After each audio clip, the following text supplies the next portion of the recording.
Hey, my Brookfields here. Coffee's Chops 11. It was a bank holiday yesterday, so I didn't get a chance to do one of these. But here it is. I hope you're getting okay with the other stuff. Today is probably, as pretty tricky, you know what I mean? But it's building on what we've already done. I think it was like Coffee Chops maybe 8 or something, where we did the E minor triads. New strings. Quick tune up again. I broke a string on a gig there on Sunday, and I've only just changed the strings. I don't change my strings very often, apart from when I'm recording. I'll change the strings. But apart from that, I'm a bit lazy when it comes to changing strings. Anyway, Ernie Ball's 10s, just save you the typing. Okay, so there's an E minor. There's an E minor. Remember that? Okay, just E minor triads.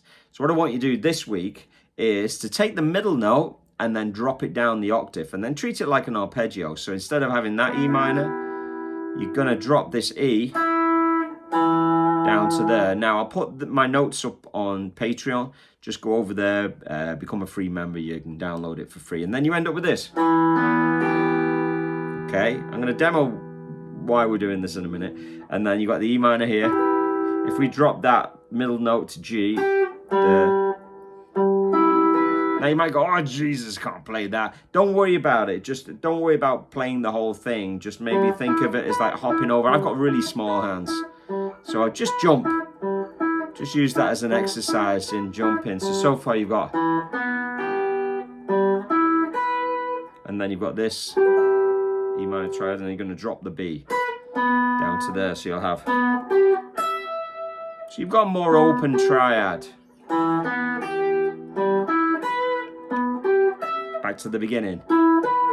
So, practice that for a little bit to get that kind of, that's tricky enough because of the string skip involved.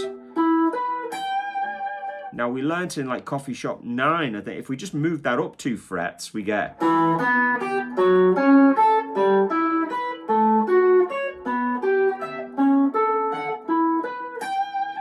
that kind of like, it brings out the 9, 13th and 11th, doesn't it? So without having to think too much. So if you practice that enough, now you don't have to do loads of this. You just do it once or twice in a solo where you're trying to prick up people's ears. Because if you're doing a 2-hour blues gig, if you're just playing exclusively kind of maybe blues licks, it can kind of get a bit ear fatigue for the audience. So you need things to prick up people's ears in between your awesome BB King licks or whatever, So you might be doing that. I'm going to put that groove back on.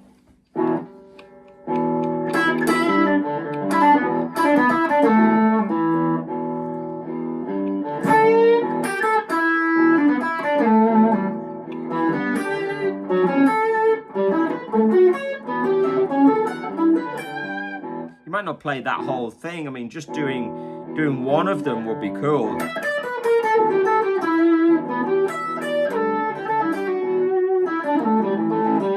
You might do some bit of one string stuff, like we talked about on Coffee Shops 1. Manipulate those half steps.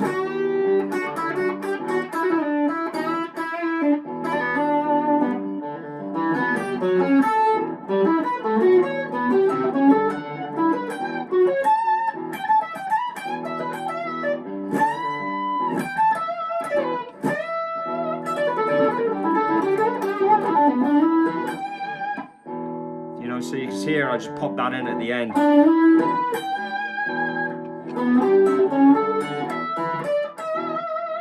So, you don't have to do loads of it. It's just like a little spice that you're dropping in. So now I've kind of demoed it. Let's just check out. You can do it on a few sets of strings. So say if you take this E minor here, if you drop the B, get this, then you might go, oh, look at that, it looks like something Robert Fripp would play or something. But don't worry about it, just be able to visualize it and just play. I've got very small hands, so a lot of the time I just hop. I might only play 2 notes and then, I might do something like that. and try not to hold the whole thing, you know what I mean? So like if we do this one, it's really familiar. It's basically that, which, you know, we've all played a million times. And then you've got this E minor here, and if you drop that G, and again, that's a bit kind of hard, but you just hop it, and then your hand doesn't have to stay spread. And, you know, when you're standing up, that does make a difference, you know. So we had this one.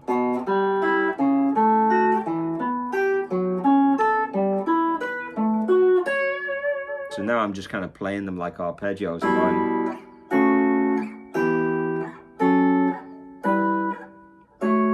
Pretty tricky there for me.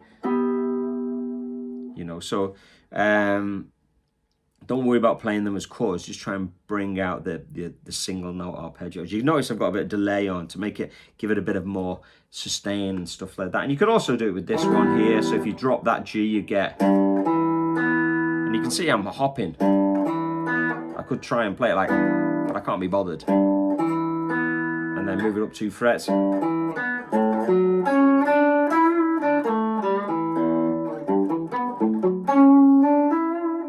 And it's just a kind of an interesting, it's just a triad.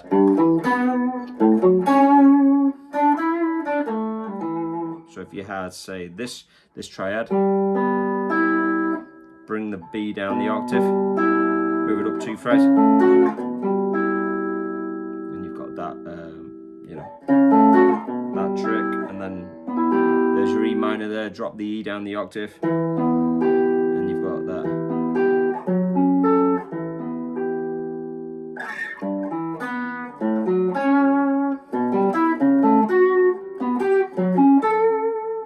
So it's pretty tricky.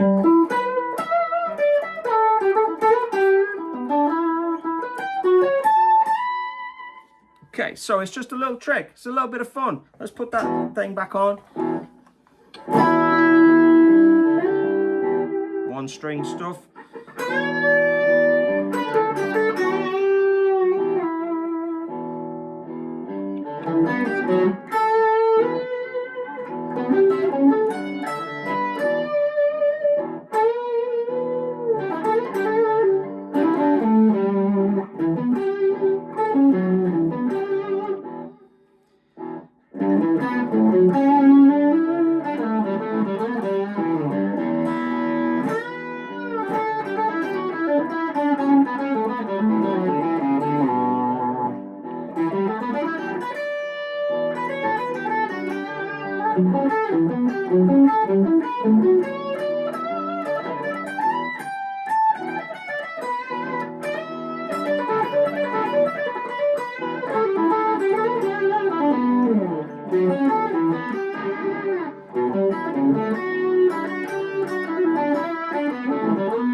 Anyway, a little bit of fun, and you know, getting a very sophisticated kind of more modern kind of thing into your playing that, you know, isn't ridiculously complicated. It's pretty straightforward. It's born out of those basic triads that you need to know anyway, and we're just kicking them around. We just manipulate them to get a different sound, a more open, more intervallic sound that we can drop in around our blues. Keep it burning.